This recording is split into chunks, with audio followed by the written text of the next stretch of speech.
Uttaranchal University, Dehradun, NAC A+ accredited university.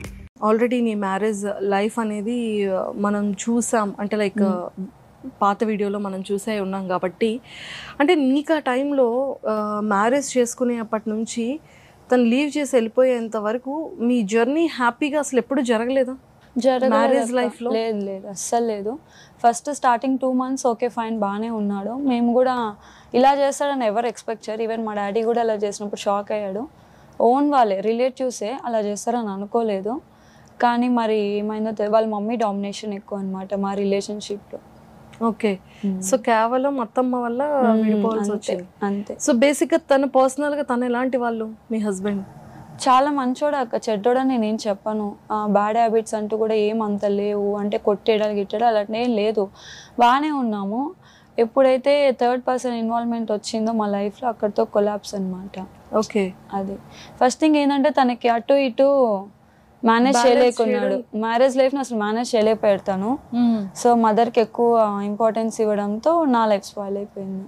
Okay, so అంటే like after marriage తర్వాత మీరిద్దరు మాట్లాడుకునే విషయాలు ఏంటి? స్టార్టింగ్ అసలు గొడవ ఎక్కడి నుండి స్టార్ట్ అయింది? ఎక్కడి నుంచి స్టార్ట్ అయ్యేది కాదక్క. అంటే మా అత్తమ్మ ఎట్లాంటిదంటే ఏదైనా ఉంటే మాతో డిస్కషన్ చేయదు, అమ్మ బయట వాళ్ళతో చేస్తుంది. అది వాళ్ళు వచ్చేసి మా డాడీ వాళ్ళని అడగడము, మా డాడీ వాళ్ళు వచ్చేసి ఇట్లేంటమ్మా అని మళ్ళీ మాకు కాల్ చేయడం. సో మా ఇద్దరి మిడిల్ అక్కడే డిస్కషన్ స్టార్ట్ అవుతుంది అనమాట.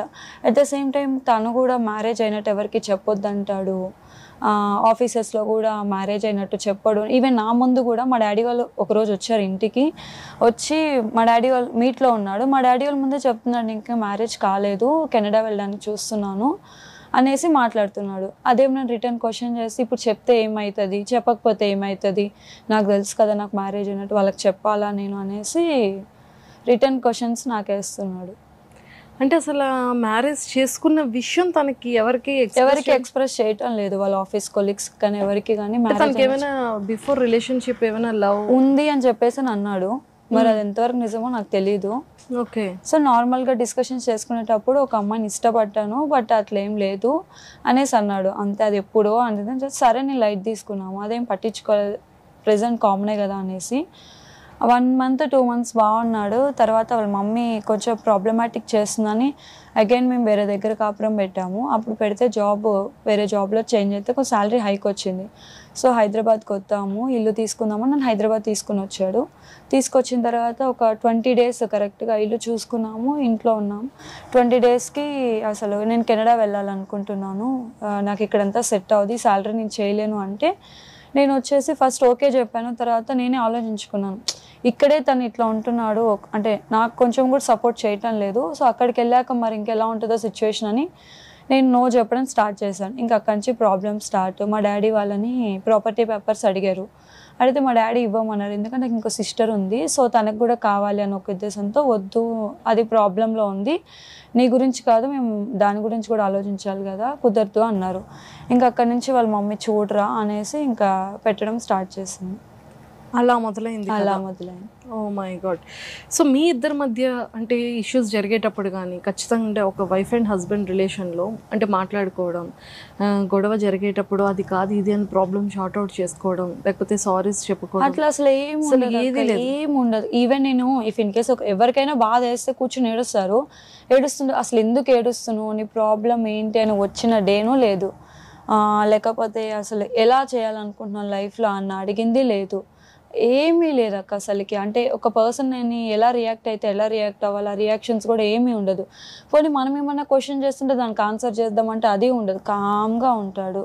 అన్నీ కామ్గా చేసేసాడు. ఈరోజు ఇట్లా ఉన్నాను. అయ్యో, ఇప్పటికీ కూడా బేబీ పుట్టిన తర్వాత కూడా కొంచెం కూడా చలనం లేదు. అందరూ అమ్మాయి పుడితే అరే అమ్మాయి పుట్టిందిరా, నేను ఇంకా అబ్బాయి పుట్టాడు ఇంకా హ్యాపీ ఫీల్ అవ్వాలి, అది కూడా ఏం లేదు తనలో. ఇఫ్ ఇన్ కేస్ ఒకవేళ నేను మాట్లాడలేకపోయినా పేరెంట్స్గా ఇద్దరిది బాధ్యత బేబీని చూసుకోవడము. అసలు అంటే తను ఒకటే చేస్తుంటుంది కదా, సరే తనకి నేను ఇట్లా చేసినా తన కోపం ఉండుండొచ్చేమో, మైట్ బీ నా సైడ్ నుంచి నేను ఏదో ఒకటి చేయాలి కదా బేబీకి అని. ఇప్పుడు 9 months తన సైడ్ నుంచి 1 రూపీ పెట్టి ఇప్పుడు బేబీకి ఒక్క వస్తువు కూడా కొన్నది లేదు. మొత్తం నేను మా పేరెంట్సే చూసుకుంటున్నాను. ఓకే, తన సైడ్ నుంచి అసలు ఏ ఒక్క పర్సన్ కూడా లేదు. నేను ఇంకా అసలు అంటే ఇష్యూస్ అయినాయి, మాట్లాడుకోవటం లేదు. డెలివరీ అయిన తర్వాత కూడా ఫస్ట్ నేనే కాల్ చేసా, బాబు పుట్టాడు అని చెప్పేసి కాల్ చేస్తే ఓ అవునా సరే అన్నట్టు మాట్లాడి తర్వాత బాబుకి అన్ఎక్స్పెక్టెడ్గా బాక్స్లో పెట్టాల్సి వచ్చింది. ఒక 15,000 ఎక్స్ట్రా అవుతుంది, మా దగ్గర అమౌంట్ రెడీ లేదు. సో నేను ఆ టైంలో తనని డైరెక్ట్గా కూడా అడగలేదు. సరే నేను డైరెక్ట్గా నేను ఇట్లా అమౌంట్ ట్రై చేస్తున్నాను, నీ దగ్గర ఏమైనా ఉంటే అడ్జస్ట్ చెయ్యు అని అడిగాను. సరే చూస్తే ఇప్పుడంటే కష్టం నాకు అనేసి అని అన్నాడు. సరే అని నేను కామ్గా ఉన్నాము. నెక్స్ట్ డే కూడా కాల్ చేసాం మేము, నేనే చేసినా, మా మమ్మీ వాళ్ళు అసలు అడగొద్దన్నారు. బట్ వాళ్ళు సఫర్ అవుతుంటే ఎందుకులే అని చెప్పి నేనే అడగడం ట్రై చేస్తే ఫోన్ స్విచ్ ఆఫ్, అసలు మెసేజ్ చేస్తే నో రిప్లై. ఒక 3 days తర్వాత మళ్ళీ కాల్ బ్యాక్ చేశాడు, నేను ఇంకా లిఫ్ట్ చేయలేదు. అంత జరిగిన తర్వాత కూడా ఆ టైంలో అయినా రియాక్ట్ అయ్యి ఉంటే మైట్ బీ నేను కొంచెం కన్సర్న్ చూపించేదానేమో, సర్లే జరిగిందో జరిగిపోయిందని. ఆ టైంలో కూడా తను రియాక్ట్ అవ్వబోయేసరికి ఇంకా నేను వదిలేసిన. సో అంటే ఈ మ్యారేజ్ లైఫ్లో మరి ఎప్పుడు మీరిద్దరు అసలు హ్యాపీగా ఉన్న డేస్ ఎప్పుడు? అసలు చాలా రేర్ అక్క. మ్యాక్స్ నాతో కలిసి 9 months ఉన్నాడేమో. ఫస్ట్ ఒక ప్రెగ్నెన్సీ వచ్చింది, మ్యారేజ్ అని ఇమ్మీడియట్గానే ఒక ప్రెగ్నెన్సీ వచ్చింది, అది పోయిందనమాట. అది వచ్చిన కాడ నుంచి అసలు మా అత్త అసలు హ్యాపీనే లేదు. మా అత్త చెప్పిన తర్వాత కూడా అరే అవునారా అని సంతోషపడింది లేదు. ఏంట్రా పెళ్ళి వద్దన్నావు, సరే పెళ్ళి చేసేసుకున్నావు, అప్పుడే పిల్లలు ఏంట్రా అని చెప్పేసి ఒక మాటతో తీసేసింది. ఇంకా తర్వాత మనం డైలీ కాల్ చేసి కనీసం అరే ఫ్రూట్స్ తినిందారా లేకపోతే అసలు ఎట్లా ఉందరా అని కాల్ చేసింది లేదు ఆమె. నా ప్రెగ్నెన్సీ కన్ఫర్మ్ అయిన తర్వాత కూడా వాళ్ళు ఎవరికి చెప్పుకుంది లేదు. నా ప్రెగ్నెన్సీ అబార్షన్ అయిన తర్వాత మాత్రం అసలు ఎంతమందికి చెప్పిందో అబార్షన్ అయిపోయింది, పోయింది, వాళ్ళు హైదరాబాద్ వెళ్ళిపోతున్నారంట అని. ఆ తర్వాత మాకు కాల్స్ వచ్చినాయి అనమాట, ఏంటమ్మా ప్రెగ్నెన్సీ పోయిందంటే కదా అనేసి. ఎవడైనా కన్ఫర్మ్ అయింది అందరికీ చెప్పుకుంటే ప్రెగ్నెన్సీ పోయింది అందరికీ చెప్పుకుంది. సో ఆ మైండ్ ఆఫ్ వ్యూలో ఉందన్నమాట తను. సెకండ్ కన్సీవ్ ఎప్పుడయ్యో హైదరాబాద్ ఆఫ్టర్ హైదరాబాద్కి వచ్చాక కన్సీవ్ అయినా. అప్పుడు బాగానే ఉన్నారు హైదరాబాద్ వచ్చాక? లేదా అప్పుడు కూడా ఇష్యూస్ జరుగుతూనే ఉన్నాయి. బై గాడ్ గ్రేస్ అనుకుంటే నాకు ఇంకా అది అట్లా అయిపోయింది. సో నేను అప్పటికి కూడా నేను చెప్పడానికి చాలా భయపడ్డాను. నాకు కొంచెం అంటే మనకు అర్థమవుతుంది కాబట్టి నేను డాక్టర్ని కన్సల్ట్ అయితే డాక్టర్ వచ్చేసి 50-50గా ఉందమ్మా, అంటే నీకు కొంచెం వీక్గా ఉన్నావు కాబట్టి 50-50గా ఉంది, నీ మెడిసిన్ కోర్స్ ఇస్తాను, ఆ మెడిసిన్స్ యూజ్ చేయి, వన్స్ ఒక 10 days అయితే మళ్ళీ రా నా దగ్గరికి అనింది. సో మా హస్బెండ్కి తెలియకుండానే నేను మెడిసిన్స్ యూజ్ చేసుకొని మళ్ళీ డాక్టర్ దగ్గరికి వెళ్ళి నాకు 100% కన్ఫర్మ్ అయిన తర్వాతనే నేను ఆయన దగ్గర చెప్పి కూడా నేను ఒక 3 months వరకు నువ్వు మా మమ్మీకి చెప్పొద్దు, నేను మా మమ్మీ వాళ్ళకి చెప్పాను, 3 months తర్వాతే బయట పెడదాము అని చెప్పేసి చెప్పాను. ఫస్ట్ అది ఇలా జరిగింది కదా ఎందుకు అనేసి. సో ఆయన అసలు వెంటనే నేను అట్లా చెప్పింది కదా ఎందుకులని ఆలోచించకుండా కిందకి వెళ్ళిపోయి వాళ్ళ మమ్మీకి కాల్ చేసేసి చెప్పేయడం కూడా జరిగిపోయింది. వాళ్ళే వెంటనే గొడవలు స్టార్ట్. నెక్స్ట్ డే మార్నింగ్ వాళ్ళ మమ్మీ వచ్చేయమన్నట్టుంది, నాకు మెసేజ్ చేశాడు, డైరెక్ట్గా కూడా చెప్పలేదు, నాకు వాట్సాప్లో టెక్స్ట్ చేశాడు. నేను అడిగాను నువ్వు హ్యాపీగా లేవా అని వాట్సాప్లోనే అడిగాను. లేదు నేనైతే ఇక్కడ చూసుకోలేను, నేను మమ్మీ వాళ్ళ దగ్గరికి వెళ్ళిపో అన్నాడు. నేను వెళ్ళలేను మా మమ్మీ వాళ్ళ కాడికి, ఎందుకంటే వాళ్ళకి ఎందుకు నేను బర్త్డేన్ అవ్వాలి, నేను ఇక్కడనే ఉంటాను అని చెప్పేసి అని అన్నాను. కష్టము అది అన్నాడు. అంతే 1 month కూడా లేడు.